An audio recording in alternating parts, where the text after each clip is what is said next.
Heyo, it's Bargon with another video, and we're starting out with some figure drawing using reference.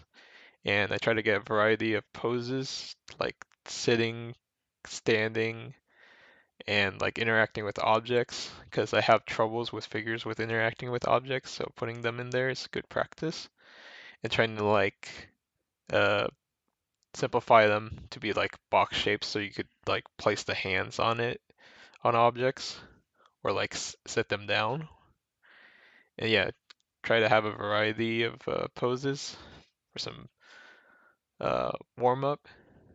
Although I should have gone a little bit more loose on these. I think I spent a little bit too much time on these. Um, and yeah, and these ones are also from reference. And I believe one of the poses I got really frustrated at, so I tried to draw it like multiple times. With like, it didn't do very well with it. It kind of got worse over time.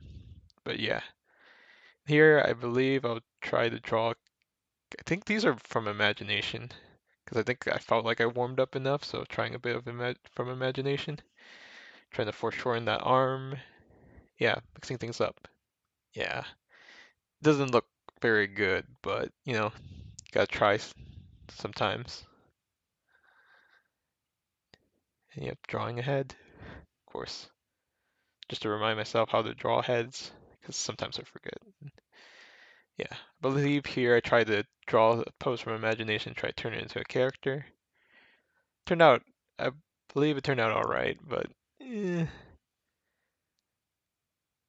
Yeah, I probably should have used a reference for this one because yeah, there are quite a few mistakes. Like the foot is a little bit too small.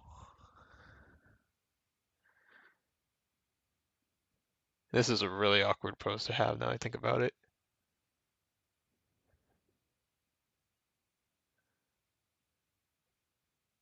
Yeah. Oh yeah, here I started messing around with like 3D, but every time I try to use 3D, it kind of gets too stiff.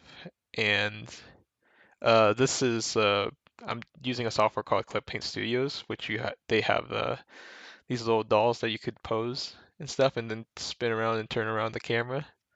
But yeah, I felt like messing around with the 3D poses because I don't really use it, or 3D objects. And I felt like it kept on getting stiff every time I tried to draw over it.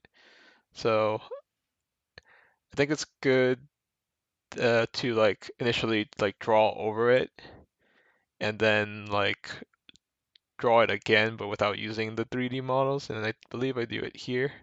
Yeah, because it becomes like a lot less stiff right there. Yeah, I believe I turned this pose into my character aura. And I believe I color the aura. But yeah, like I'm trying to mix the shapes, trying to change it to be a little bit more dynamic. Yeah, but yeah, 3D models can be very helpful, from what I figured out, for like just messing around with the pose and then changing the angle and then changing the camera lens to make it like fisheye if you really want. Because it could be quite tricky thinking of it in your head, and having like a 3D model helps a lot. But yeah, and I believe I start coloring the character. Yep, there we go. And yeah,